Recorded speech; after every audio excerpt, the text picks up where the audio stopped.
Good evening and welcome to the Top 25 Rundown presented by the Sportscast. Today is December 13th, 2023. If you haven't yet, please subscribe on all your channels: YouTube, Twitter, Twitch.tv, and Apple Podcasts. If you are on Apple Podcasts, please leave a rating and review. It'll help us out tremendously. We are also on DAB Digital Radio. You can listen to us on your smart speaker, play Sportscast. Visit us on thesportscast.net. Also follow us on Twitter at the Sportscast1 and check out the Sportscast in the iOS App Store. Hello, my name is Alan West. Welcome to the Top 25 Rundown. Tonight I am joined by Brian Glaze at Brian Glaze Talks, college football YouTube analyst at Brian Glaze. How you doing tonight, sir? Hey, I'm doing really good. Just enjoying myself. This college football season has been a crazy one, and so I've just been trying to take each game one week at a time and soak it all in while we can. Hey, no, I understand about that. I'm not going to make you try to figure out what team I like, but let's just say that unfortunately, since I know you look at the Pac-12, I know that some of the teams that you're going to lose are going to join with my school, being an Ohio State fan. But what do you think about what happened for the Pac-12 this year? Man, just well, I guess let me get a clarification. Like just overall, like how the conference went and maybe like playoff situation, just kind of everything, or anything more specific than that. Well, definitely about the playoffs. Also, I know that Oregon and Washington having them battled out twice, and just how those two games were probably Yeah, two top, probably top 10, top 15 game of the year for yeah. both games. And then honestly, just how the commissioner botched it, and well, unfortunately, the conference imploded. Man, yeah, that's loaded, but I like it. That's good content right there. Now let's say that part a little for last. I'll Sure, say that's fine. I'll say what's interesting about the Pac-12 this year, or like what they're gonna be a Pac-2 by the end of this year, um, is that man, when the year started, so I'll say this, this may not be as popular, but I think when they started the year, a lot of their teams were doing well and they got ranked pretty fast. But I also think like because like Colorado and like Washington State, everybody was there, and I Mhm. actually feel like they got a little bit of an inflation to start the year, because they kind of beat up on some folks outside, which is fine. Not necessarily that strong of outside teams, but they were winning, right? So they're like, oh, like hey, Pac-12 looks pretty good. They're getting ranked pretty high. But then as they started to kind of beat each other a little bit, but also kind of play some of the more like out of conference schedule, we start to see that, oh, maybe they aren't like the world beater conference that we thought they were when the year first started. But that's not to say that the Pac-12 wasn't a good conference, because I always like to do something. This is very important to me. Like when I talk about football, I never Mhm. like to speak in like too pejorative or like hyperbolic content where people say like, oh man, because these teams aren't like elite, that means they're trash, right? Or if they're not good, that means like, wait a minute, like how does not being elite equal being terrible? And so I never like to speak that way. So I think the Pac-12 overall this year was like, man, really solid, like a good conference. And on that note, so then you get to Washington and Oregon, and what was interesting is that I found this whole I guess the conversation around both of those games really interesting Mhm. because when they first played, like Oregon was looking great, Bo Nix was on fire, um, offense was doing well. I Mhm. think Washington maybe had played a little bit of a better schedule. Oregon we weren't sure yet, right? And so what happened was that at that time they lost, and a lot of people are like, man, after that, Washington, they haven't been playing as well. They just started assuming that Oregon will beat them the next time they play. And I found that particularly interesting because I'm in my mind, I'm like, how that's quite an assumption to make. Mhm. To say like the team that beat Oh, this yeah. team the first time will lose the second time. Which is not to say that's not something that hasn't happened before, I should say. But Mhm. rather I'm like, I didn't necessarily see a guaranteed win for or I feel like a lot of people were expecting and actually this maybe anticipating a little bit. I actually feel like the college football playoff committee kind of baked in an expectation that Oregon would beat Washington. the next time as well, which is why I think they kept them both pretty high for that same reason. Not for like any nefarious or malicious purpose, just I think they expected Oregon to win the next time, which I never had that assumption for like those last like 4 to 5 weeks of the year. I actually was leaning out there. I feel like Washington actually is gonna beat them again. I never said that anywhere, so I can't point to a tweet or anything where people be like, ah, look, he was right. But I never said or kind of expressed that opinion that, oh yeah, I think Oregon will win. Because for that reason, I was like, I don't think they will. And so Washington beating Oregon game was really interesting. I think what makes Washington funny to me is that they're just one of those teams that find a way to win. Um, Mhm.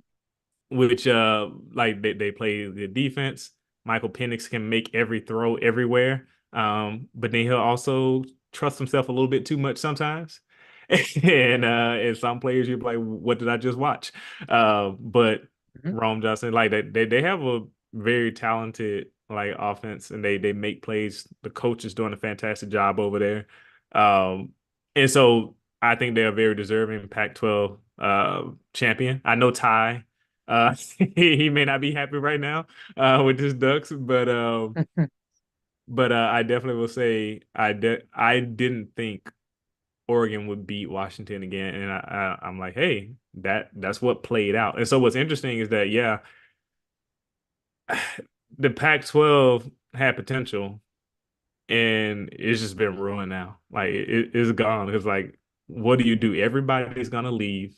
The two biggest name programs in the conference are headed to the Big Ten. And this conversation is going to be wild because I'm like, man, how does we basically, if we're not careful, college football is going to turn into like the AFL and the NFL again. You know, like just those two separate leagues, like two Mhm. big super conference, and it's gonna be like a pro league. And I don't think Mhm. people realize how different of a product that is than what we have right now. Like I think college football's regionalness and the fans kind of like getting all excited about being from the West Coast or the Southeast or from the Midwest, you kind of lose some of that kind of territorial crazy rabbit college football fandom a little bit when Mhm. you just kind of smash everybody into one conference. And so honestly, I'm a little worried about what that means for like the passion of college football. And so in some sense, I'm kind of cheekily, I am kind of upset with like the Pac-12 for ruining their conference and the ACC for ruining their conference. Like because now it's like, hey, the Big Ten and the Big 12 too. Like everything just kind of went kind of wonky. And now the SEC and the Big Ten got into this power struggle because Mhm. Texas and Oklahoma were like, we're going to the SEC. Like that's where the power is. That's where the money is. Where the ratings are. And then the Big Ten is like, wait a minute, we can't get left behind. Who wants to come over here? Right. And so they're getting into this power Yeah. struggle of like, let's take everybody. But I've been talking a lot. There's a lot of thoughts. Go ahead and respond. No worries. I mean, I agree with what they're saying. Also, part of what it is when the Pac-12 was doing their talk with ESPN, I Hmm. believe they were offered $35 million Yeah. per game, and the commissioner said no, we want to get more. And so after that, then all of a sudden you see the other networks and the other conferences, they give up their money, like because I mean the Big Ten for Oregon and Washington to come, they're only getting half a share. And Fox ponied up the money for them to have the half a share. Yeah. I mean, they're not even getting a full share yet, but it was enough for them to say goodbye. And that was already after USC and UCLA were going. The thing I'm curious about, since we're talking about that, I'm waiting to see what happens with the ACC because, I mean, especially with what happened to Florida State this year, Hmm. before the year, they were trying to get out of the conference, but Right. because they're locked into a 10-year, basically a 10-year deal, Hmm. they have to spend, I want to say it was like 210 million or something. And so they Right. were already looking at different options. They were exploring legal opportunities to figure out how to get out. Right. And then with what happened to Florida State for the playoff, which we'll get to a little later, the thing that's funny is, did you see that the Attorney General for Florida Yes. is looking at suing the College Football Committee? Yes. I saw I that. mean, I saw that. It's like we had a guy, my one of our other contributors on here, Chris Caravello. Hmm. The way that he put it was, for once the committee got it right, but at the cost of making the four teams that should come in, Hmm. technically, Yeah. but they left Florida State out, and so they hosed them, which, I mean, Jordan Travis was a great player. I'm not Right. taking anything away from him, but 13-0 is 13-0. Yeah, they're undefeated. Undefeated team. I mean, even though they didn't look as good, that's why they didn't get in. I do understand that, but the thing is, I mean, back when the BCS was happening, Hmm. Ohio State was undefeated, but their games they were all close. Then they played Miami and Yeah. they won the national championship. Actually, they're And winning then the in game. 20, yep. And then in 2014, our starting quarterback got hurt during preseason. Our second string, which became the starter, got hurt during the Michigan game. Yeah. And the third string came in and won it all. So I mean, it's Right. just I'm curious about the opportunity for that. And it's frustrating just because now what's going to happen, Hmm. it's going to be what could have been, which Right. it just leaves a bad taste in your mouth. I mean, for Florida State, they got to be upset. And then you see how the ACC did nothing. Yeah. Yeah. And I think even before the season, that was interesting too. I guess that conversation came up and it's like, man, I know they're kicking Hmm. themselves over it, how the ACC said no to doing the Yep. expanded playoff this year, which is insane because if they had said yes, Florida State would for sure be in the playoffs no matter what happened in that last Hmm. game. Which that's just another like a what if situation, but it's like it's crazy how that ended up playing a part in how they ended up being left out this time. I don't know if you were finished. You just made me think of a thought because I was Go ahead. in this situation. Mhm. I personally, when I look at it, because I always tell people, like I review a lot of Alabama football stuff, so I'm very closely like watching them, and it's a team I really like. I'm from Birmingham actually, but Okay. what was Nice. yeah, I'm originally from Birmingham. I don't live there anymore. But the was interesting. I watched this team grow throughout the year, right? Alabama, and even though they played so well and they won the SEC championship game, I actually, in my mind, I figure I said they probably they might be left out anyway because I think the committee might say undefeated Florida State will get in no matter what. So I was kind of surprised that they didn't. So, but what was interesting about it is that the the discourse around this situation. You can let me know if you agree or not with this kind of whole thought, but I'll just kind of lay it all out. We Go ahead. have a 14 playoff selection system, at least currently, no Hmm. more, I should say, and we have five Power Five conferences, right? And so at some point, and it just so happened crazy enough that this is the first year where it actually came down to where it didn't resolve itself. Hmm. Four spots, five Power Fives. What happens in a scenario that they're all five Power Five conferences are undefeated conference champions? Somebody is going to get left out inherently. So, like in terms of, because I think this is what's interesting. I noticed so much conversation and online, especially in like with the Florida AG situation. Hmm. I think people expect the college football playoff to function like an NFL playoff or like the Division two playoff, where like if you win your division, you get in. But that's not the system that we have. And somebody said, well, that sounds like an invitational. I'm like, okay, fair enough. Maybe the wording's wrong. Maybe they should have called it the college football invitational because no matter what, you could do everything that's considered right, right? You go undefeated, you win a conference championship, but there's no wording, there's no set criteria for the playoff that says if you go undefeated and win your conference, you are guaranteed a spot in the college football playoffs. And that's not to say that because I was telling people like I wouldn't have minded at all like if Florida State was in the playoff. Like I think some people like when I talk about these things, they go like, "Oh man, you just like want to root for Bama." I'm like, not at all. Like they didn't have to be in. It's just the simple fact that like no matter inherently, because this system is a bit subjective in terms of like who they invite in, at some point somebody is going to get left off. And I'll end it with this point. You can let me know what you think on this. I don't think there was a right or wrong choice here. I think if they chose Florida State, that would have been a good choice. And I think if they chose Alabama, I can see the choice for why they did that too. And I know the reasoning for both. I can articulate it probably better than they did for them why they would choose either team. But just for the simple fact that there's only 4 spots and there's 5 Power 5 teams, somebody was gonna get left out. And I feel so bad that it was Florida State this time, especially since they were 13-0 Power 5 champion. That's true. And I mean, when you listen to the chair talk about it, how he was like, well, yeah, everyone's basically just going to make their own picks and go with the other biases that they wanted. The thing that was kind of conspicuous to me was ESPN when behind they already had the team's helmets there before the picks were even made.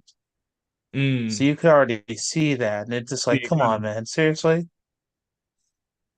It's like you expected more. And last week when Chris was on, I mean, he had about a 5 minutes rant that he went on that he took him to task because yeah. basically ESPN kind of gave up their credibility because and for their SEC bias because, well, I'm not going to say that Jaden Daniels did not deserve to win the Heisman, but when you knew that a lot of the majority of voters are from the South, and you saw that he was going to be the one of the four that was picked for the Heisman, you kind of knew what was happening before it even happened. I mean, I hate to say that, but you would hope that Bo and Michael would have had a better chance.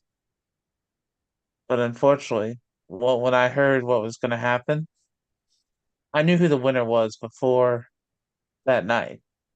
I mean, I appreciate that Marvin was there too, but because of how most of the voters are going to be, I knew the winner the first night once the finals were selected. Just because ESPN right now, they're mad at the Big Ten for leaving ESPN. And so they've been sticking it to the Big Ten. And then you saw the other two finalists, the two schools that are going to the Big Ten, and they're going to lose their coverage on it for a lot of the part of it. Mm. And so they are making the Big Ten in how they can on TV and through media, which I'm not going to say it's right, but there was only the person who won the Heisman, his team didn't even make the SEC championship. I believe LSU lost 3 games this year. They did. They went 9-3. They were at third I in the mean, league. true. I mean, he did some good things, but the thing was, a lot of times when you see whoever wins the Heisman, usually you see them on a team that is a contender, Yeah, especially or in at the past, least. yeah. But I would say probably most of the past decade, really. So I mean, for them to change it like that, I felt like we got robbed, honestly. I mean, for me, I would have thought it would have been a better competition between Michael and Bo, honestly, because I mean, Bo had more touchdowns, the less picks. I think the thing was just because how when he had the passing touchdowns and the rushing touchdowns, that's what they were using as kind of a springboard. But it felt kind of wrong to me. I could be wrong. I could be incorrect though. How do you feel about that? Yeah, yeah. No, I think the Heisman, I have so many mixed feelings about it. Not even just this year, and I can kind of break those down too. Cause I saw Jaden Daniels play a lot. Obviously, and I saw him play against Alabama too. Uh, what's interesting is that like when you go back to the Hmm. definition of Heisman, which is why like the whole like even what you're saying like about the player being on a team that's a contender, I've always had hard feelings with that in the sense that if we're gonna say that the award is the most outstanding player, Like how who's quantifying that and how? Because like, are we just looking at the box scores of all the best quarterbacks on the contending teams? Like, for example, the fact that, and not to say that they didn't deserve to be considered, but the fact that Jaden Daniels, Bo Nix, Michael Penix were like basically the front runners for like this past end of the year. I'm like, who's to say that one of their offensive linemen actually wasn't the most outstanding player in football? Who's to say that a linebacker wasn't the most outstanding player in football? But it's become basically a glorified offensive player award, typically a quarterback award, which is crazy because we already have the Davey O'Brien and the Maxwell, which typically goes to a quarterback as well. And so I have hard feelings because I'll go back. And it's funny, as somebody who's watched Alabama a Sure. lot, when Mark Ingram won the Heisman in 2009, I was like, it should have went to Ndamukong Suh. Yes. I feel like it should have went to Ndamukong Suh from Nebraska, in my opinion. Yep. In Nebraska. And I was like, that type of thing. I'm like, there's so many great players who don't get the recognition because usually what voters see is quarterback stats and highlights. And so I'm like, so then Hmm. bringing it Hmm. back to this year, like you saying, like with Bo, like I think he had a good case for it 100%. I think Penix had a good case for Hmm. it. Marvin Harrison, for sure, is like one of the most outstanding players in football. I think some people were saying there should be, they said, we understand that argument, but we think there should be a balance of stats and best players. So I can understand why some people say, well, that's why I didn't vote for Marvin Harrison because his stats weren't as high. But I'm like, Hmm. but then you also got to consider that Kyle McCord isn't the same quarterback that CJ Stroud was. So like all those nuances, I'm not even sure if the voters take all of that into account when they're making a player. So I'll bring all this back around to say that I would have understood 100% if, let's say, someone like Bo Nix or Michael Penix got the Heisman instead. I will say I'll defend Jaden from some of the criticism he gets in the sense of like how the voting was done, in the sense that with Jaden, I did watch him play, and I do think if we were talking about quarterbacks, just like in terms of their individual skill set, I do think he was the most outstanding quarterback this year. Now, did he have the best team? No, 100%. And if someone tells me, if they explicitly say this, if they say my Heisman criteria is that that your team has to be doing really good too, I'm okay with that as long as they explicitly say it. It always becomes an issue when, like, I think the criteria is kind of lost and ambiguous, and then people tear down or build up another guy without explicitly stating what biases or ideas they have about what the award should be given to. So like when you saying like, yeah, man, I think Bo Nix like may have been robbed in this situation, I'm like, hey, I understand where you're coming from. Um, but yeah, it's the whole situation itself is so messy to me that I think it just needs to be cleaned up. It's like, and even I just want to see an offensive lineman win the Heisman so bad. Like, I just really want to see like a player who legitimately they say, hey, this player, bar none, is the best player, not the most sexy position, but literally the best player. That's who I want to see win the Heisman. It's fair. I mean, that's why I believe they have the Remington as the top center, the top offensive lineman. Right. Speaking of that, we're joined by Bob Alvis, jack of all trades, master of none. How are we doing, sir? I'm not a center nor an offensive lineman. Were you insinuating that Bob plays offensive line?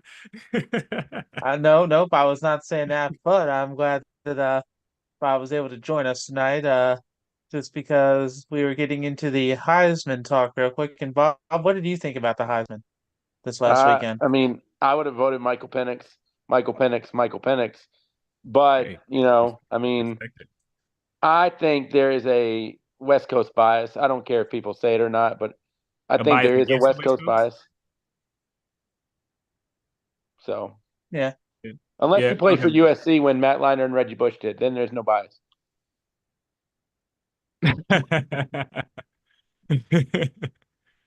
Hey, I think it's hard, like, because I think you mentioned it earlier that like a lot of voters also are in the South as well, and so of course a lot of them they saw probably LSU more than they saw the other teams as well, which Yep. I think I don't know if you guys keep up with Josh Pate from the Late Kick. I think he had an interesting idea in the sense that I think voters should have some type of college football IQ test before they vote. It's like how many games did you watch? Can you name three offensive coordinators in the Pac-12? Can you name, the offensive line? Not necessarily that you have to get all those answers right, but can you show us that you have awareness of the whole college football landscape, not just your region or the teams that you see most often. Well, I mean, if we did that, I'd be in a little trouble, honestly, just because for me, between juggling work, doing this, and then spending time with my daughter, although I've made my daughter an Ohio State fan to where we we'll watch games together and she will be talking about the different players. And so, I mean, It's I hard. don't know as many. Yeah, it is. And I mean, that's why for me, Bob and Tyler at times have got me for some of the coordinators and for different players and teams, but I hold my own about 50% of the time if I'm lucky, I'll say that. But it's more just trying to catch up. And like right now, I'm watching the National Junior College Division I National Championship where it's Iowa Right. Western going against Eastern Mississippi, and it's in the fourth quarter, and Iowa Western is up 54 to 14. So Why are you unless still unless watching it then? That's a beatdown. well, I mean, here's the thing. I'm watching it because I know who's gonna win, but it's a game. And for college football, even though you want to watch like the Power Five, or you want to watch even like games in the SWAC, or even like the playoffs, it still is a game that you'll want to see because who's not to say that some of those junior college players couldn't maybe enter the portal and go to different schools. A And I lot mean, of you them saw probably what will. happened exactly, and then you saw what happened today in Charleston, West Virginia, where college athletes, this from ESPN, college athletes who were denied the chance to play immediately after transferring a second time, for now they can return to competition after a federal judge issued a 14-day Yeah. temporary restraining order Wednesday against the NCAA. Yeah. They Bless have you, a, because we've seen that. yeah. And I mean, that was one of the main things you saw like this year for you saw it for North Carolina for Tez Walker. Then you saw it for I believe one of the players at Florida State, how they transferred for the second time and they weren't allowed to play. Although for North Carolina, the NCAA, instead of apologizing to North Carolina, they blasted them saying, "You didn't give us this information before, so had you given it to us, we would have let you do it sooner." But Wow. the NCAA and odds are on here a few times, and I agree with him.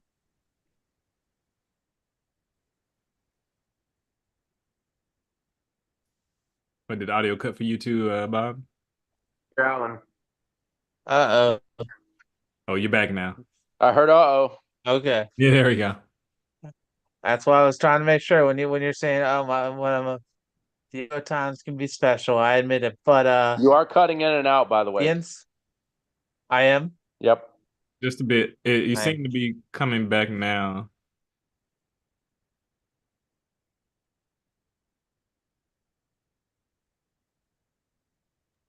I can go on a rant about All right. Let's try it again. How's that better? Great. Yeah. All right. Well, no, I'll let you go on a rant in a second, but the main thing that I was listening to a full ride on Sirius XM 84. I listen to that for a few minutes every morning. And Rick Neuheisel said the main thing the NCAA is trying to keep a hold of right now is March Madness because of how much revenue they generate It through generates a lot. that, which,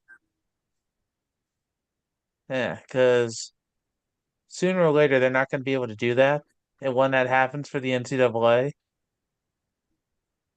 I don't think that they're going to be solvents because you've seen how they've cut people, then they've switched to a different head of the NCAA this year after Mark Emmert retired.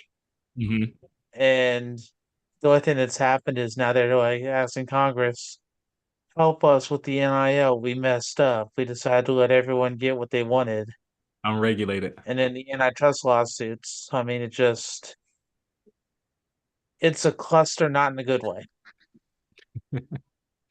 Yeah.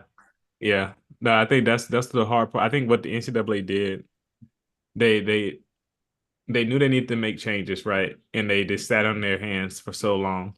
And then when the change came, like it hit them. They should have been able to anticipate this and get out in front of it and make a they didn't have to restrict NIL. They could have made just a really well regulated NIL so that we didn't have the problems that we have now.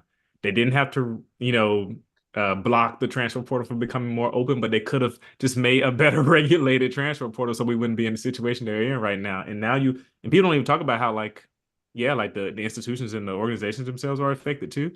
But even the players themselves, like when they're not talking about the number of players who transfer and then now they don't have a team. Like they entered the portal and then they couldn't go anywhere because they're thinking, I'm gonna go somewhere, and it's like there's nowhere for you to go. And then those NIL deals, like players are now run into situations where like, oh, there might be some lawsuits or people like, oh, we thought you were gonna play. Like you got to play, like stay here, like to get this money. Like all those situations that could have been solved through something like a collective bargaining agreement or something for the players. Just so many issues that could have been solved if we just had some foresight and just jumped out in front of it. True, true. And I mean, one thing just to double back toward the Heisman, when you were talking about how Marvin Harrison, the Yeah. reason why Kyle McCord was there this year, bless you, Bless you, Bob. Thank you. is be, is because Kyle McCord, I don't know if you know this, he was Marvin Harrison Jr.'s high school quarterback. I didn't know that actually. Did not. Yes, so that's why he was the quarterback this year. And so if Marvin Harrison does leave for the NFL this year, that's why McCord knew his days were numbered, so he decided to leave. Although I guess they're talking about right now that people have offered him on NIL over Oh, at $25 Nebraska. million. Yeah, that's a lot. The crazy part is that even though he wasn't like, Ohio State's best quarterback by any means, so, the past few years, he's probably going to be Nebraska's best one they've had in a few years. Well, actually, no, they just announced he's not going there. Oh, I missed that. I missed that Yeah, completely. yeah, I saw that earlier. They put on ESPN or something that he is not going to go to Nebraska now. Ah, oh man. So I mean, we'll see how that goes, but I'm not going to try to say that we would have won against Michigan, but his two interceptions really were daggers in that game. So, They hurt. They did hurt in that game. Yeah. but I mean, we'll see what happens. And Bob, what have you looked at that you want to bring up today? Nah, man, I don't really know. I'm just ready to go with He's the flow type thing. I mean, Michael Penix should have been the Heisman Trophy winner, but I'm on that's neither here nor there. I guess what I don't like is when people hit the transfer portal or either sit out their bowl game. I mean, I think it's a terrible message. I understand why they do it. I get it. Mhm. But I think when you sit out your bowl game, what are you telling your future team? I'm going to quit if things get harder when things, like, I mean, I looked at Justin Herbert in the NFL when he got a broken finger, and I said to myself, there is no way the Chargers should bring him back, shut it down for the year. You can fire Brandon Staley if you want now and start all over fresh. In college football, I almost feel like it's kind of getting to be the same way because, players can say, I'm not going to play in the bowl game, give their team a much less chance to win. And then maybe if they wanted to, the coach could change the direction or the school could. True. I mean, another thing on Full Ride, they said that for the bowl games that weren't for the playoff, they had an interesting scenario that they brought up. They said that for the teams that were like non-playoff, they have the bowl games, especially before the year started. Maybe have them being played in week 0, Oh, that's interesting. then just go through, yeah, then just go through the regular season and then do like that next year. Because that way you would actually have good weather and you wouldn't have to worry. I mean, sure, it'd be hot, but you wouldn't have to worry about if the players are going to play or not. That was something they brought up, and it was interesting to think about. How Yeah. many bowl games are there? 36, 37, something like that? Is it still 37? Yeah. How Yeah. many of Yeah, I think those, so. though, are in cold climates? Not as many as there used to be, I don't think. So I don't I think don't so. know that the weather's as big of a deal. Yeah, I Yeah, honestly no. think, like, just thinking about the bowl game system, I think part of it, just getting a little meta here, but I think for the past few years, it probably, especially since the playoffs, since there's so much emphasis on getting to the playoffs, and if your team doesn't get there, you sit out and go to NFL. I feel like and it's funny because Nick Saban said this, which I agree with his thought process. It's kind of like when you move toward this type of system, you basically inherently devalue the bowl games. Yep. You tell everybody else that if you're not in the playoff, the bowl game doesn't matter. And I hate that because, like, if you're like me, I just like watching football in general. I love like just seeing like, oh, these coaches, they prepared this scheme and then now they're in the chess match because now they're adjusting this, and just seeing different teams being able to play that in bowl games for matchups that you normally don't see.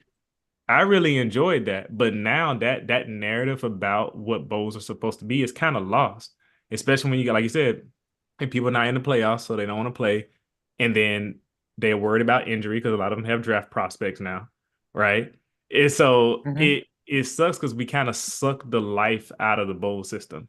And now people don't see it as something that's valuable, which is to your point. I'm like, it would be interesting to see if, I mean, doing it earlier, right? Would that have some type of impact? Would that make people value it more? I don't know. I mean, I think the problem with the bowl system is you've got 37 of them. It's too many bowls. It's I too mean, many of that's the them. problem with the bowl system. I mean, when I was growing up, we maybe had 11, 12. I mean, you almost tripled it. Yeah, And because I mean, everybody can sponsor one now. you don't need 6-6 teams or 7-5 teams. If they're 7-5 or 6-6, season should be over. We Mm. don't need to be playing an extra game. Win another game, then you can get to the bowl. Right. I mean, and some of these conferences, and I get we got big conferences now, but on some of these conferences, when you have a bowl getting down to seventh choice, please. I mean, you only got 12 I mean, at the most that I know of, 15 teams in a conference, 16. I mean, you're essentially picking almost half the conference right there. Yeah, I mean, fair enough.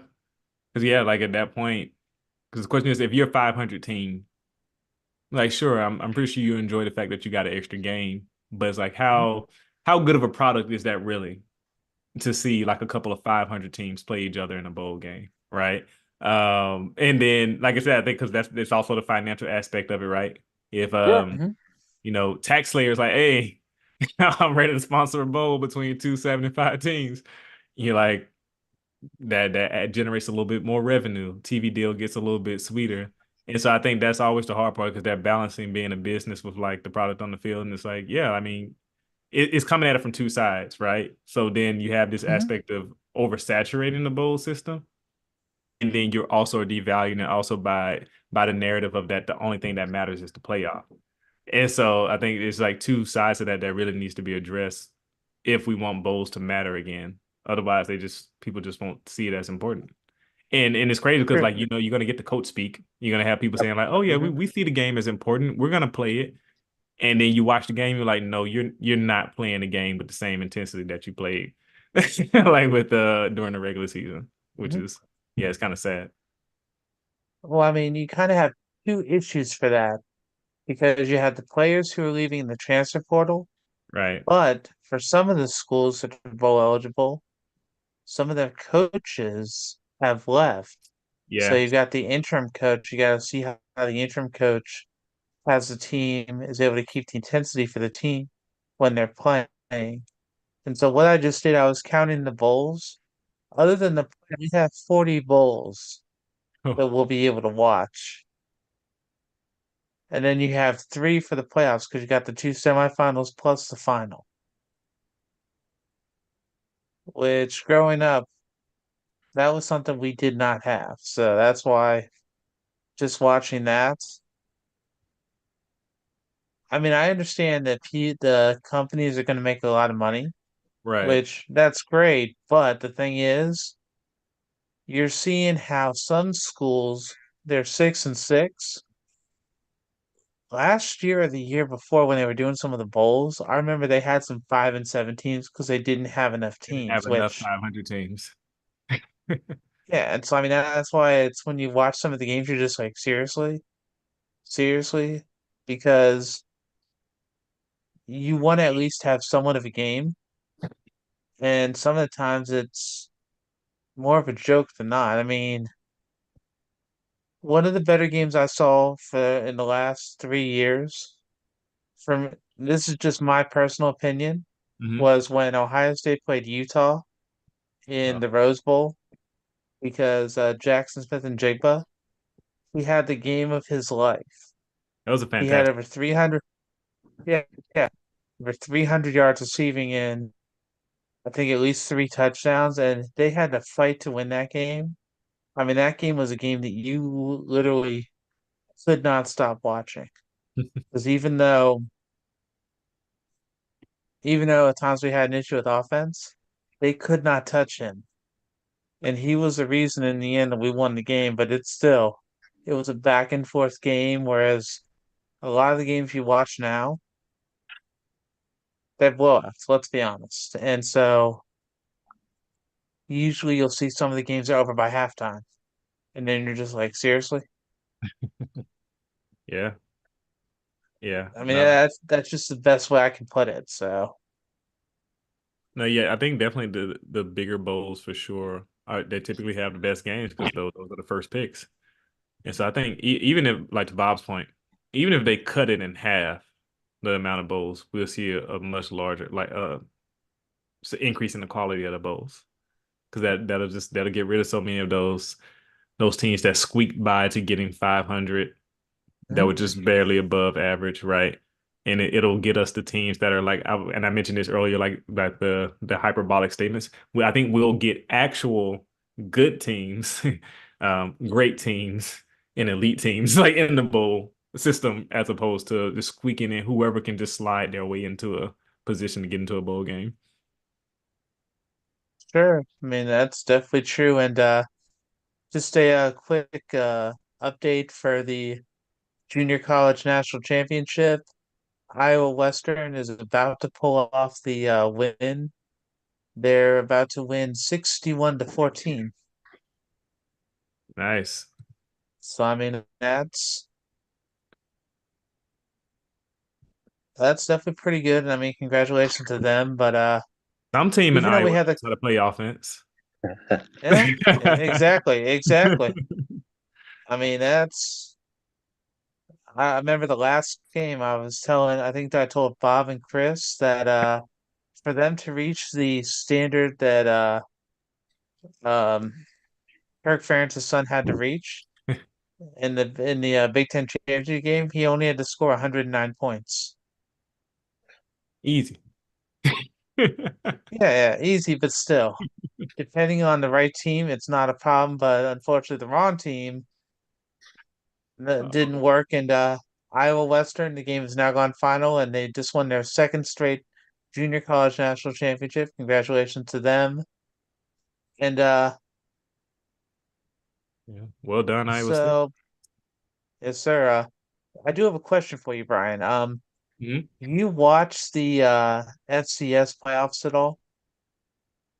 Man, I haven't been able to see much of it. Like I'll catch some highlights. I don't get a chance to see much of the full games as much. So, well, why do you ask?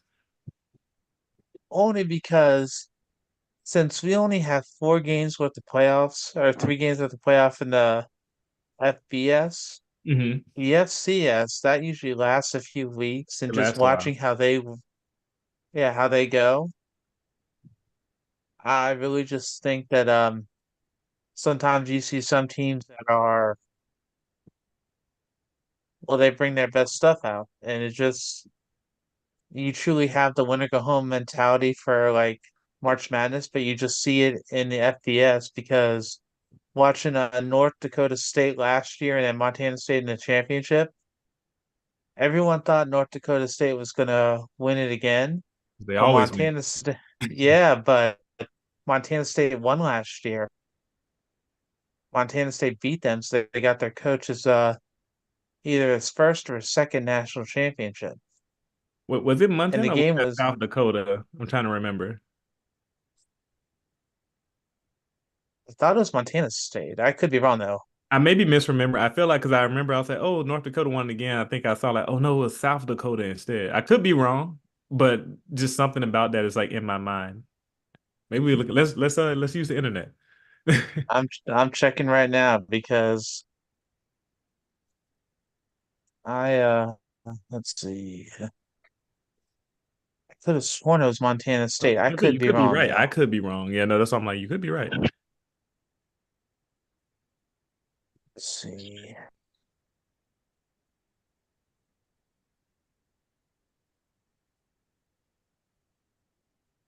You know what? You're right. That was South Carolina. South Dakota South State Dakota. did beat North Dakota State. Yeah, Ah. South Dakota State. You are correct. Oh. Okay. Okay. Yeah. I was like something about So that. But I so think, what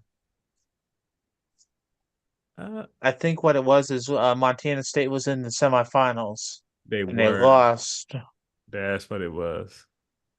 because that game was in negative temperatures. That's how cold it was. I remember I was watching the game on TV and it was like negative 30 degrees, something like that. It was frozen and it was outside. It wasn't even it was not in the Fargo Dome. It was actually outside when they were playing. That's impressive. They're I mean better that was men. All of them are better men than me. I don't know if I'll be playing football in negative, negative weather.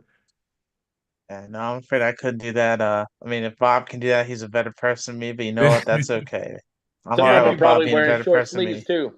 too. Some of them were, yeah. But I mean I remember watching that game just how they went all out, but it just North Dakota State, you expected them to win, but for South Dakota State to win, it was a Right. great game. Yeah. So No. yeah, no, Brian, I apologize. I got that wrong, but it No. No. It was. just I I just remember want to be that sure. semifinal.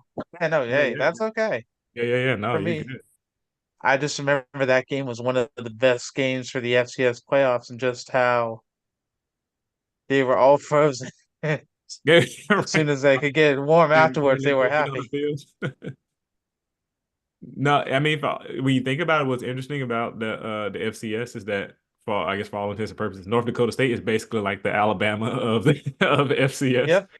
They just keep winning, or they were, right? I think what 2011 to 2015, it was what five Hmm. straight championships. Then they Hmm. lost to James Madison, yeah, James Madison beat Youngstown in 2016, and then North Dakota State like won three more like in a row. Hmm. And so it's like and so I think what I think about that is I'm gonna make an analogy then to the FBS, which is interesting because I Go think when ahead. it comes to the FCS, all the games that they play, I think we all enjoy just seeing more football in general. Like it's always fun to see some more games. Mhm. I mean, unless to Bob's point, unless it's 6-6 teams playing each other in the sub Cheez It Bowl.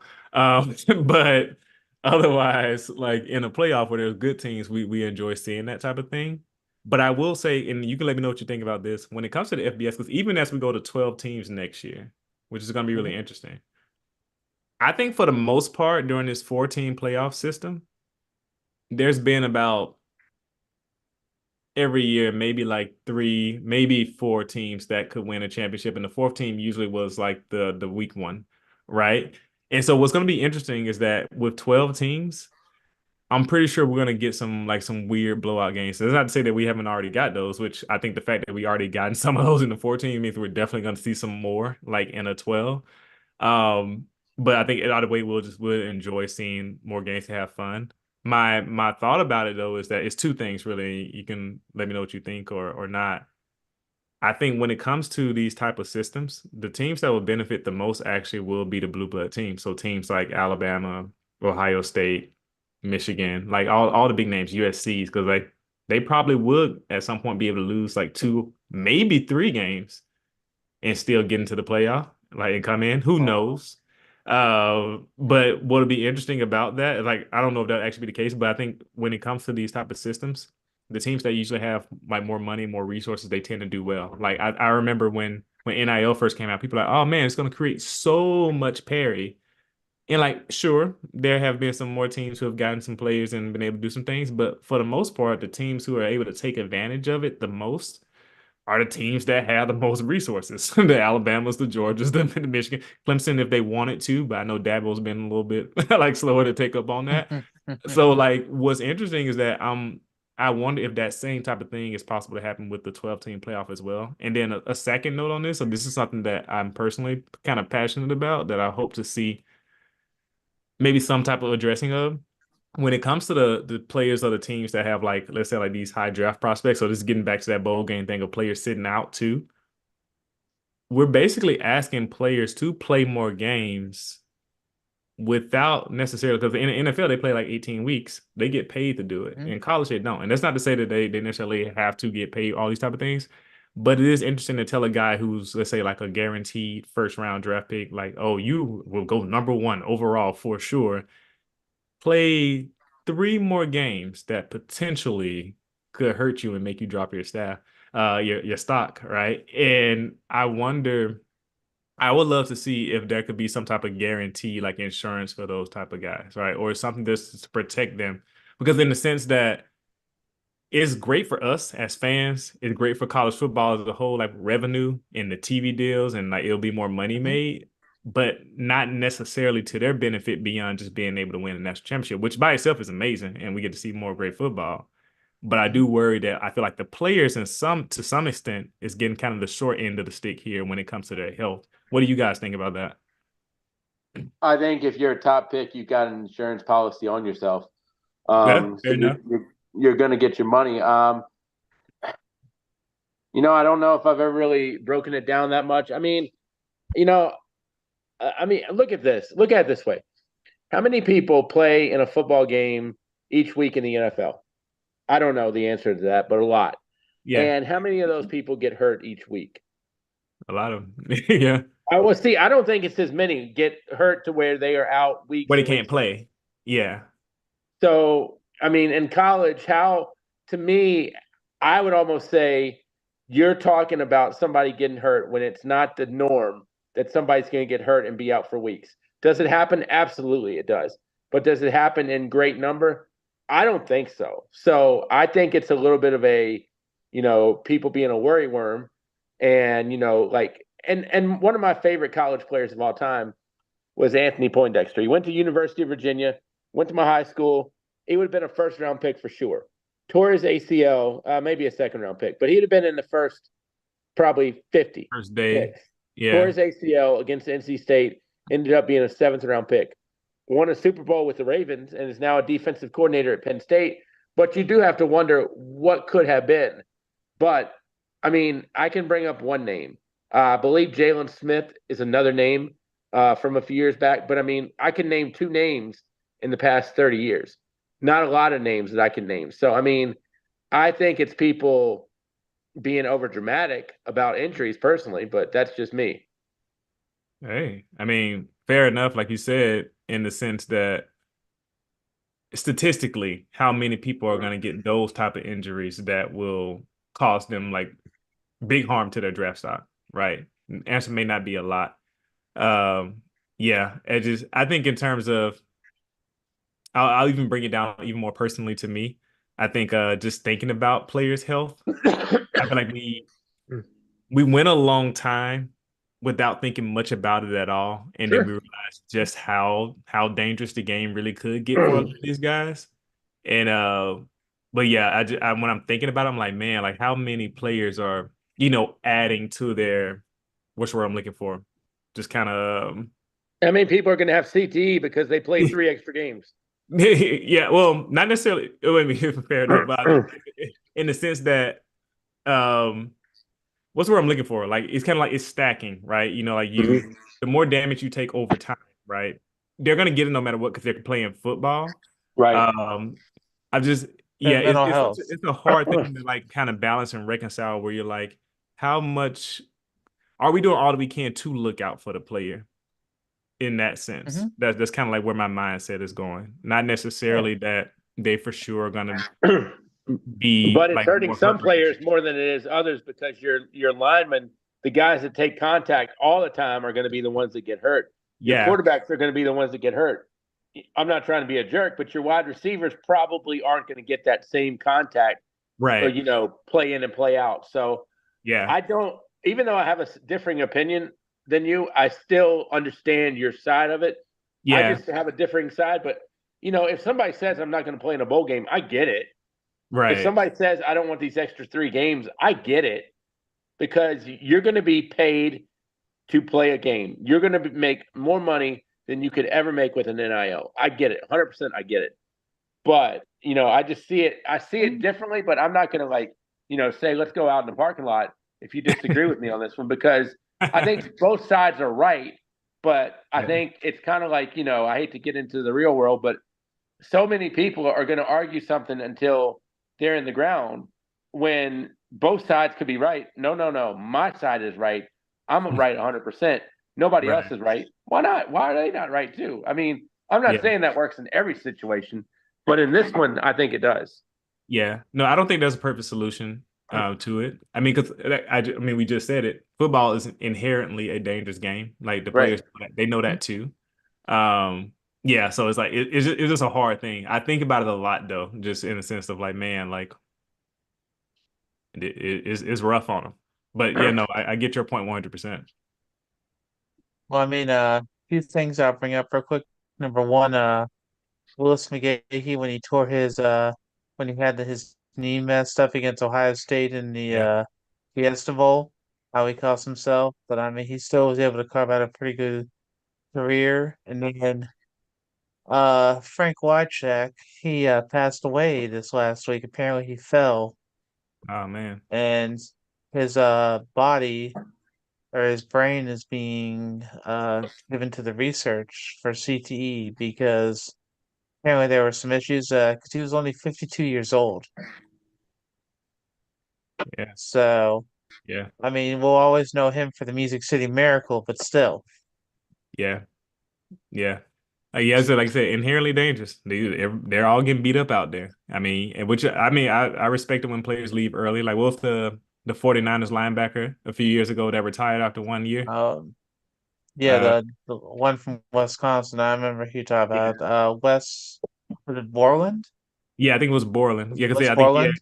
he had one too many concussions or something like that. And they're all becoming aware, like, oh yeah, like I mean, even I remember seeing the story of Calvin Johnson saying he knew he had to retire when he would wake up in the morning. He had to do like a whole little routine where he had to like wiggle his toes and his fingers just to get movement going, right? And to kind of get warmed up. And I'm like, man, that's like you said, but like I said, that's the inherent natures of it. I mean, you got guys like the Cowboys linebacker who they drafted, I think late, like in the second round, even though he had kind of blew out his knee from Notre Dame, was it Jalen Smith? Yep, And Jalen Smith. and to be fair, he was able to come back, but he never really returned to kind of like farm. And so yeah, it's just kind of like, yeah, the game is crazy. Yeah, I By mean, the that's way, why unfortunately quick this trivia highest question. reward. Quick trivia question. This will help you if you ever play the Immaculate Grid, by the way. Name me the 2 NFL teams Frank Wycheck played for. Oh, Redskins and Oilers. oh, Very Or good. Redskins and hey, Titans. nice. Very good. Hey, he was ready. He was ready. I'm a Washington fan. I've lived near DC my whole life. So I mean, when it comes to questions like that, yeah, that one I can hold my own for that. Alan, I never try to stump you and be mean like that. I'm taking criticism now for some reason. No.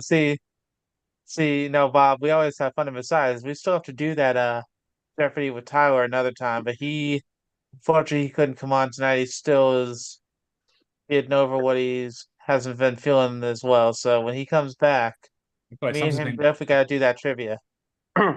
It's funny because I do trivia every day in some way or another. I'm a trivia freak. And you were talking earlier about your daughter and everything. My kids Hmm. ruined my life in terms of my sports knowledge because when they were born, if you asked me anything '03 or after, you you knew. might get I need some help. If you ask me anything from 1980 to 2000, I will save you from drowning. I will save you from the firing squad. All right. Someone's like, how many yards did If Joe it's after Montana throw in 2000 and you need me, you might be dead. Oh No, man. I mean, I've been lucky to where my daughter is a sports fan, although I'm still trying to make sure that she can enjoy other things. But yeah, no, she is a big Commanders fan, a Nationals fan, a Capitals fan. So I mean, we watch football games together, which that's something that I That's nice. appreciate and enjoy. But it's something I'm not going to take for granted, so to speak. Yeah. No, my 8-year-old and 3-year-old, I mean, they're a little young, but they haven't really shown as much of a care for the sport. So like they're like, oh dad, let's go play. So I'm like, all right, I guess I won't watch this additional football game. I guess we'll go outside and like do this. So I kind of feeling that tension too, where it's like, I don't get a chance to just dive as deep into it as I can right now. Well, I mean, even with me watching some games with her, I'm still not able to watch all the games, but it just like you know what? That's okay. I mean, I do things with her instead, so that way I watch some of the night games, or I watch Yeah. the highlights, which you know what?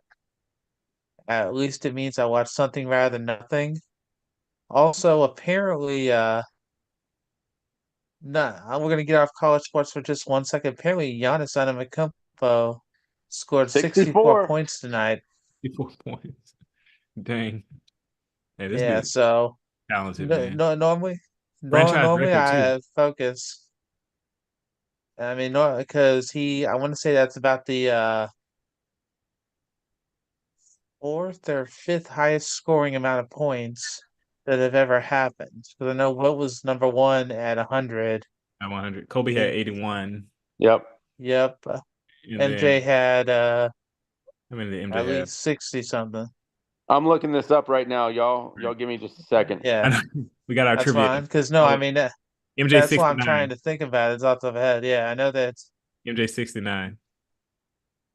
and then I know Kobe scored at least 60 He another scored time. 60 So as I well. mean, But I think yeah, Giannis scored higher than him. So I think it's Kobe had Wilt. 81 Yeah, Kobe had against 81. So it's Wilt Toronto. 100, Kobe 81, MJ 69, and then now Giannis at 64. I don't Elgin think anyone Baylor had, had a lot in one game too. I can't remember how much, who was but it? let's see. Oh, Elgin Giannis is Baylor. way down the list. Giannis is Oh, he's like way down. Ooh. Giannis is tied for 24th. Oh, dang. Wait, how many players have scored 60 points? So Wilt had 100, Yep. and then Wilt had like a lot of 70s. That's what it Uh, is. That's Kobe had 81. David Thompson had 73 in 1978. Okay. Elgin Baylor had 71. David Robinson had 71. Donovan that's Mitchell and Damian Lillard both had 71 last year. Devin Booker had 70. MJ had 69. Pistol Pete had 68. And then Giannis is tied with Rick Barry, Elgin Baylor, and MJ at 64. that's crazy. Okay. Well, I knew that he wasn't. I knew he wasn't at least top five. I knew that, but that was why, even still, scoring 64 points in a game, that's Not pretty bad. incredible. Yeah. I'd forgotten about Devin Booker. I remember Donovan Yeah. Mitchell having it last year, but I didn't remember Booker. It's crazy 'cause I think with the games being so high scoring now, it's like it's almost not easy, but it's easier to like be able to get the volume to get more shots. Like with that Donovan Mitchell game, what was it, 145 to 134? Which is a little abnormal nowadays. I mean, it's not, totally abnormal, but It's not totally abnormal, right? right. But it's. I mean, I think a lot of games. Sometimes you'll see somebody hit the 120s, but normally, I mean, everybody's got to shoot now, and everybody misses shots because they shoot shots they shouldn't shoot in the first Yeah, place. So that's right. why we don't get into the Hmm. 135s, 140s. Right. Man, this is crazy. I know it's impressive, regardless. Like you said, like I'm not scoring 50 points Yeah. on anybody at any time. But I mean, it's just something that, even though I like to focus on college, when I saw that's just something that I had to bring it when up. you see something that high scoring, you have to mention it. I mean, Yeah. we try to focus on college, but I mean, if you don't bring up stuff that's important, if it's something that's kind of out of the ordinary for certain times, Bob knows I'm not afraid to say it. I could be wrong, but you know what? I'd rather at least put it out there so that way if someone looks it up, I'm like, hey, I didn't realize about that. And then with how this went on down that list, and that's something that you'll learn about later on. Because I mean, think about I think his name was Dejan Wagner when he was in high school. Dewan Wagner, Memphis. Yeah, Yep. yeah. When he was in high school, he scored 100 points in a basketball game. But now his son actually is a prospect. I think his son's about to go to I don't think it's Memphis, but yeah, apparently Giannis scored 64 points, which is a franchise record Franchise when the record for that. Bucks beat the Pacers 140 to 126. Well, see, the funny thing So, about Dewan Wagner is his dad was a big prospect, or his Yeah. dad was a really good player in the '80s. Milt Wagner, who went to Louisville. Louisville, right? So yeah, it's I really start to feel old when you've got people like Marvin Harrison Jr. playing, and you've got in the NBA you had Larry Nance Jr. I mean, when you have these juniors, I'm like, Right. Yeah, you're like, I wait, ain't I as young remember as your I thought I dad. was. Or even that like LeBron's like, my son's in the league. You're like, Right, what? Like, right. what? Like, what do you mean? Like, how's that possible? oh wow. Yeah. So apparently they just added a little bit of, shall we say, drama. The Pacers wanted the game ball because it was Oscar Tshiebwe's first career point with the Pacers. Oh, They just happened to play the Bucks Hmm. and have Giannis do that. So if he wants that ball, I've got a feeling they're going to be exchanging some money because I can't picture Giannis giving up that ball very easily. yeah. They say he ended up in a heated exchange with Tyrese Halliburton. I'll Ooh. take the money. And it's going to need to take the money because, I mean, I saw the exchange. I was watching that, so I was wondering what happened. And so I just saw that they just had Rick Carlisle talking about it. And that just, I can't feel bad about that. But the thing is, you want them to succeed. But when you have something that's a game-changing moment like that, I understand Sheboy getting his first point in the NBA, Yeah, but when you're scoring, but when you just set a franchise record for points scored in a game, that's it's a pretty big deal. that's almost like playing Russian roulette right there to me. Because unfortunately, no one's going to win in that respect. Yeah. Now, Bob, I was looking up some of the bowls that are happening this week.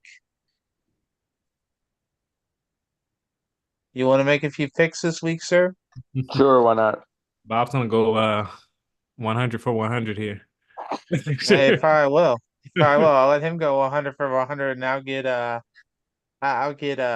5 out of 20. How about that? We really should You start a can't. bowl pick 'em somewhere. I think they have one for ESPN. I just haven't done it. Oh, they We have need a to get we site. need to get the crew in it like we did for the regular season. Invite That's Brian too. Get true. get all of them going. Hey, I'll join up just to see what happens. Let's see. Maybe we can work on that. Let's see. Also, while you're doing that, I don't know if you guys saw, but Texas quarterback Malik Murphy also entered the portal as Yep. I well. just saw that. Yeah. I was like, dang. I think Archer Manning put some I pressure on him. mean, With Quinn Ewers maybe deciding not to leave either. I think that kind of put a lot. They had three guys who were like, "Hey, we want to be the starter." There's only one ball, and everybody's leaving the portal of some type. Yeah, there's already over I think there was like 1,700 last week, wasn't there? folks in the Yeah, portal. it was obscene. Yeah. Yeah, that's why I said like I mean people don't realize there's so many of those players also who didn't get a new home, Yeah. just sitting at Not home. yet, at least. And Let's it's hard, if not see. impossible, to go back to your old one. Right? You're like, hey, I think I can do better Right. somewhere. I've changed my He mind. And coach was like, "Yeah, we did too. That's why we went and Yeah. recruited the new guy." Oh, that's so tough. All right, so gentlemen, All right, what we got? I have now set up a link. Okay. Let me get on here. Okay, sounds like a plan. Oh, looks like I have just sent that out. What I did is I made a group called Sportscast. And this is And ESPN. it Yeah, it's on. is. I see it. And so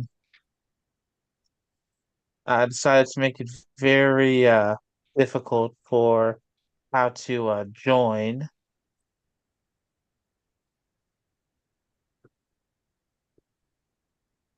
1 second. There you go. I haven't entered my ESPN account in so long. Like actually I log. hear you. See. I hear you. And you can see what I put the other information on there so that you can join and we can make our picks on there. So, so if you want to, gentlemen, there is no harm, no foul, but this way we can see what happens and apparently it'll let you make more than one entry. You can make up to 3 entries.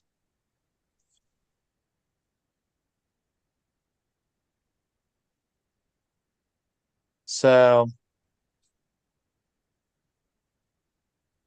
do you guys want to make a few picks now while you're looking at it, or do you want Where to did just you send because it to for me? I actually just posted on the Zoom right now. No. Are you able to see Hang it on. on there? Hang on. You know me, I'm technologically challenged.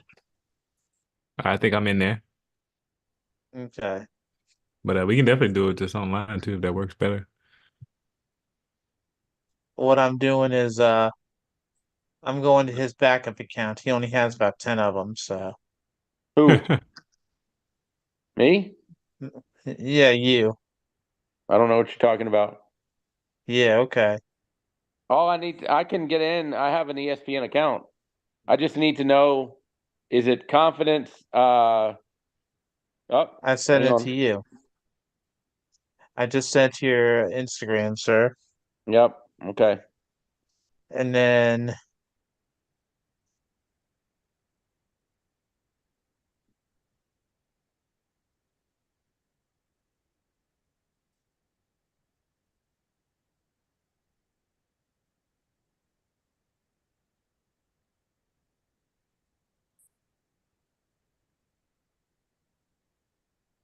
I will send you your key to the city for it.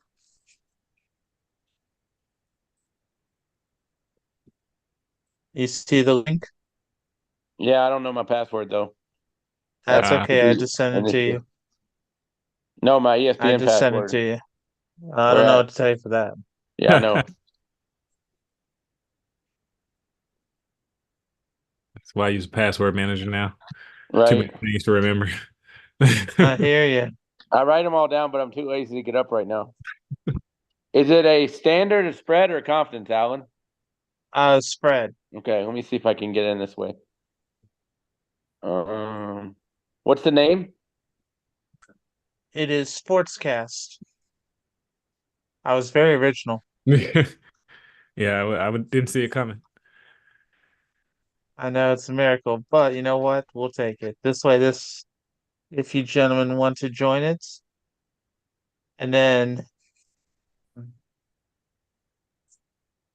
there is a password, which, well, if you're, I have faith you can figure out what the password is. I know it's asking a lot, but we'll see what happens. All right, let's see. But Brian, I know you probably got to head out in a second, just because I know that things Yeah, are I key. do. Family time gets you busy. I mean, I appreciate you coming on, and if we were gonna try to get in touch with you outside here, what would be the two best ways to do that, sir? Man, yeah, I mean, obviously you can hit me on Twitter, which is at Brian Glaze Talks. Uh, but also the YouTube channel works well, which is if you're on YouTube, if you type Brian Glaze, like it might bring up Brian Glaze Gibbs, which is a story about a former gangster from New York. That's not me. So if you type Brian Glaze college football, then then my channel will pop up there and you'll see a picture of my face. Yeah, so I analyze and try to break down the games and the schemes. But that's how you can get to me. I answered all the comments and DMs and ats in the places. Okay. Yeah, no, I mean, I appreciate you coming on and just the different input and all the different things we were able to talk about today. So Appreciate it too. It was a good talk. hopefully we can get you to come back on and just in case we don't get you back on before the playoff, who you got winning? Oh man, that's you put me on the spot. Who would I have winning? Uh, you know what? I know I don't have. I know Michigan's not going to win. I'm going to say that Michigan's Mhm. not going to win. And I actually think Texas is going to beat Washington. I have a lot of faith in Steve Sarkisian. Just his play calling Okay, is amazing. Uh, so that I guess inherently that means it's between Texas and Alabama. Funny enough, the two one-loss teams, which is crazy. I That's a hard one, but I'm actually, you know what? Let's just not go against Nick Saban. And I'm gonna say Alabama wins. I'm gonna say Alabama okay, wins. Texas beat them once in a year, which I wouldn't be surprised. Actually, they win again. I think actually, funny enough, Texas hasn't gotten enough respect for how good they are in the trenches. Like their that's defensive true. line and offensive line are like incredibly good, and I think people haven't seen that yet. And I think that's what I'm worried about with Washington. Like I don't think they've seen an offensive line, defensive line as good as Texas, which is crazy to think about because Texas hasn't been this good in the lines in a while. And so, but for whatever reason, Alabama just won't stop winning. So I'm gonna go with Alabama to win it. I could be looking crazy by the time the playoff dust settles, but that's what I'm gonna go with actually. I think Texas and Okay, Alabama are gonna meet again in the national championship, and I think Alabama's gonna win. okay.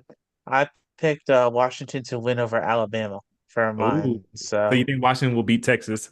Which if they do, I'm excited to see what their game plays out to be. Because they have the talent. That I think mhm. I hope when I say that, I hope people don't think that to mean I'm saying that Texas is just gonna run all over Washington and that's it. No, no. But yeah, so I'm really that game actually I think will be the more entertaining semifinal matchup. I can agree with that.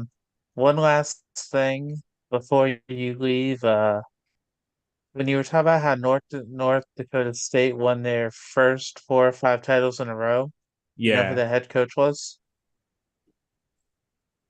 I'm trying to remember. Hold up, don't say anything.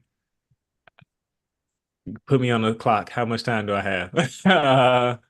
Who was the coach? I don't know if I'm gonna remember. I feel like if the He's in pressure the has Big gotten to 12 me. now. He's in the Big 12 He's in the now. Big 12 now. Yep. Wait a minute, hold on, don't say it. Wait, that wasn't Craig Bowl, was it? Nope. No. Who They was won it? the Big 12 last year. Chris Kleiman. Yep. There we go. There we go. It took me a Yep. minute. Yeah, yeah.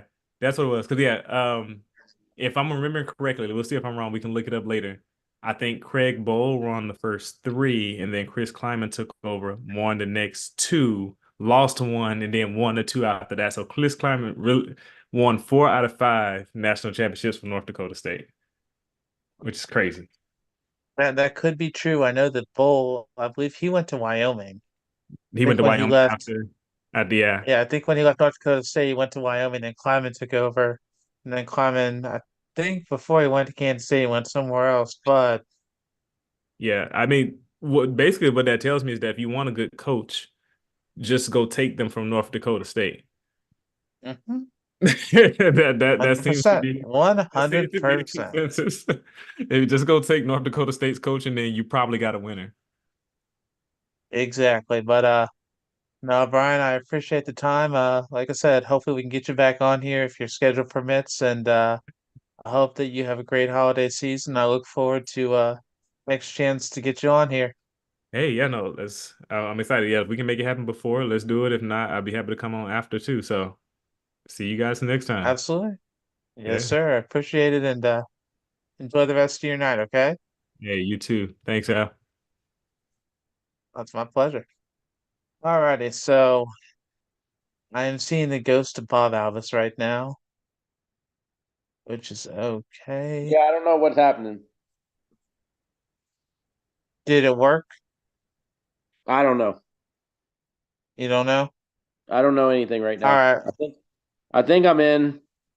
I don't know why my picture's not up anymore. All right. Well, you know what? That's okay. Let's go ahead and make a few picks. How about Hang on, I think I've you're seeing my floor right now. Hold on. All right. Got it. that? Welcome back. Welcome back. It's been a day. Well, you know what? We got 3 more minutes since the new day, sir. So what we'll do real quick is we'll just make the picks from now till next Tuesday. I think they're like 8 games, 9 games. It won't take very long. So we can make our picks, just you and me. I know that the Sportscast has a partner with a betting site, with multiple betting sites you can check on there. And if you want to join them, you can. It's up to you. You can look on the sites also. If you need help with gambling, there are different sites and numbers you can call as well. But me and Bob, we're just making these picks for fun and seeing who will come out on top. So, are you ready, sir? Ready. First game we have is the Myrtle Beach Bowl. You have Ohio as a 1.5 point favorite going against Georgia Southern. I think I picked Georgia Southern. Okay. I'm gonna try with Ohio. We'll see what happens. And that is the Myrtle Beach Bowl. The next bowl we have is the Cricket Celebration Bowl. We have Florida A&M as a 3.5 point favorite going against Howard. Give me Howard. I'm gonna take Florida A&M. I'm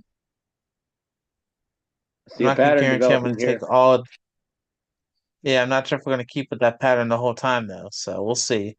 The next one we have is the R&L Curious New Orleans Bowl. You have the Louisiana Raging Cajuns with a 1.5 point favorite going against the Jacksonville State Gamecocks. Give me Jacksonville State. I'm gonna take Jacksonville State as well. I saw how they were this year, so keep my fingers crossed. Next game we have is the Avocados and Mexico Cure Bowl. We have Appalachian State as a 4.5 point favorite going against Miami of Ohio. Give me Appy State. I'm actually gonna take Miami. We'll see how that goes. Next game we have is the Isleta New Mexico Bowl. You have Fresno State as a 2.5 point favorite going against New Mexico State. Give me New Mexico State. I agree. Actually, New Mexico State's the favorite in that game, so for obvious reasons. Then we have the Starco Brands LA Bowl. You have Boise State going against UCLA. UCLA is a 2.5 point favorite. Give me Boise State. I'm gonna take UCLA in that one, so we'll see how that goes. Then we have the Radiance Technologies Independence Bowl with Texas Tech going against Cal. Texas Tech is a 2.5 point favorite. Give me Texas Tech. All right. I'll I'll ride that same train with you. Then on Monday we had the famous Toastery Bowl. We have ODU going against Western Kentucky. Western Kentucky's a 3.5 point favorite. Give me Western Kentucky Hilltoppers, baby. I'm gonna take a risk and I'll take ODU. So we'll see how it happens with that. Next, we have Scooters Coffee Frisco Bowl. We have the Marshall Thundering Herd going against the UTSA Roadrunners. UTSA is an 8.5 point favorite. Give me UTSA.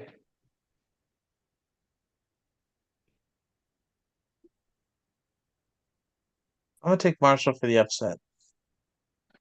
So we've made 9 picks. The rest of the picks we can probably make next week, or at least we can make about another third of the picks next week because those games don't start till Thursday.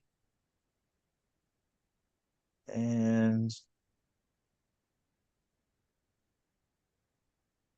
we'll be able to make our picks up until the Thursday afterwards. So that'll give us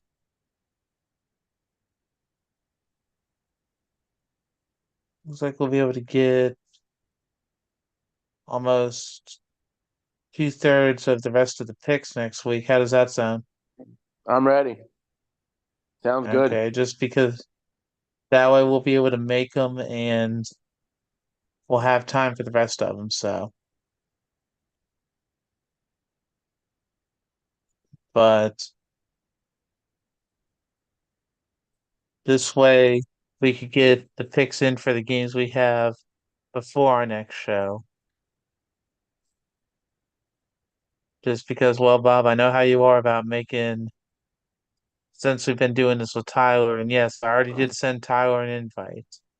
So if he decides he wants to join, we'll Who else did you roll send an with it. invite to? I sent Chris an invite as well, and Okay.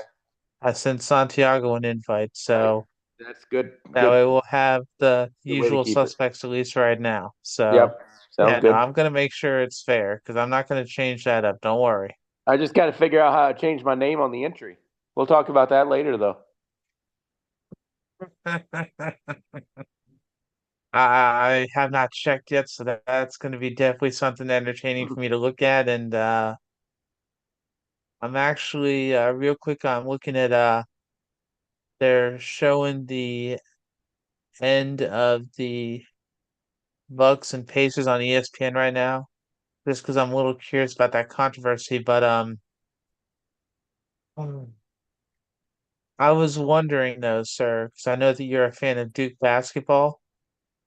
Are you worried about how they're doing this year, Nope. I don't or worry is it a little about bit too basketball until early? it gets to January. That's right. That's right. We're still about 2 weeks early. Yep. So I mean that I gotta start putting that in your head a little bit only because I've heard a few people say that they're a little worried about Michigan State and Duke just because they're not doing as well as they have been, unfortunately. Right. But the thing is, it's not how you start, it's how you finish. And I mean, Tom Izzo, watching him during tournament time, he's a magician. Let's be Yep. honest. Yeah. Because Michigan you State's always right there at tournament time every year. exactly because even if it doesn't look good during the regular season, as soon as they get into tournament time, the way that he steps it up with his teams, it's incredible. At least that's how I feel about it. So, all right. So, last thing I want to try to get to for us is let's take a look at the NCAA rankings for the men and the women. How's that sound, Bob?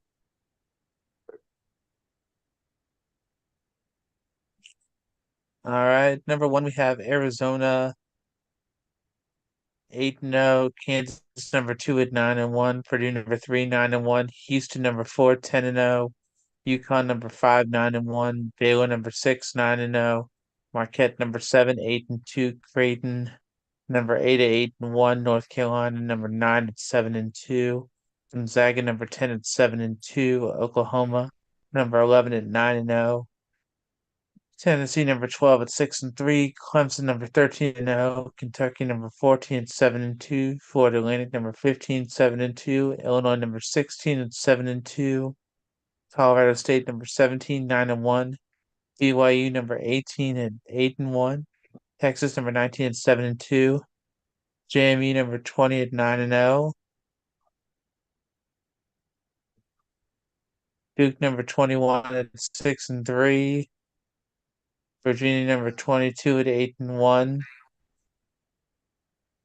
Wisconsin number 23 at 7-3, Miami number 24 at 7-2, and Northwestern rounds out the top 25 with a 7-1 record. So that's for the men's basketball rankings. And real quick, we'll do the women's basketball rankings.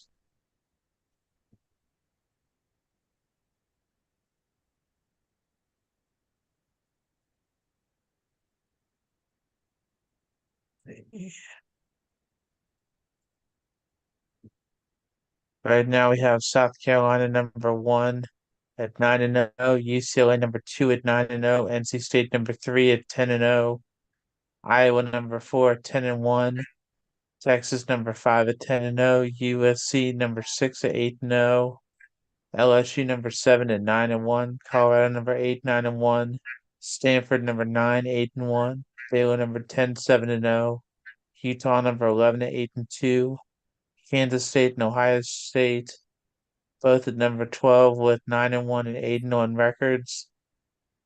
Notre Dame 7-1 and 14. Indiana's number 15 with an 8-1 record. Virginia Tech's number 15 at 7-2. UConn's number 17 at 6-3. Louisville's number 18 with 9-1. Marquette's number 19 at 9-0. Creighton's number 20 at 7-1. Gonzaga number 21 at 10-2. Florida State number 22 at 7-3. UNLV's number 23 at 9-0. Miami's number 24 at 8-0. And North Carolina's number 25 at 6-4. And that rounds out the top 25 for the men and women basketball for the records. So, Bob, is there anything else we haven't tried to hit today that you can think of, sir? I am good. All right. So, if we were going to try to find you, how would we do so outside of here, sir? Go to Twitter, or X as they call it now, the Sports Buffet. All right.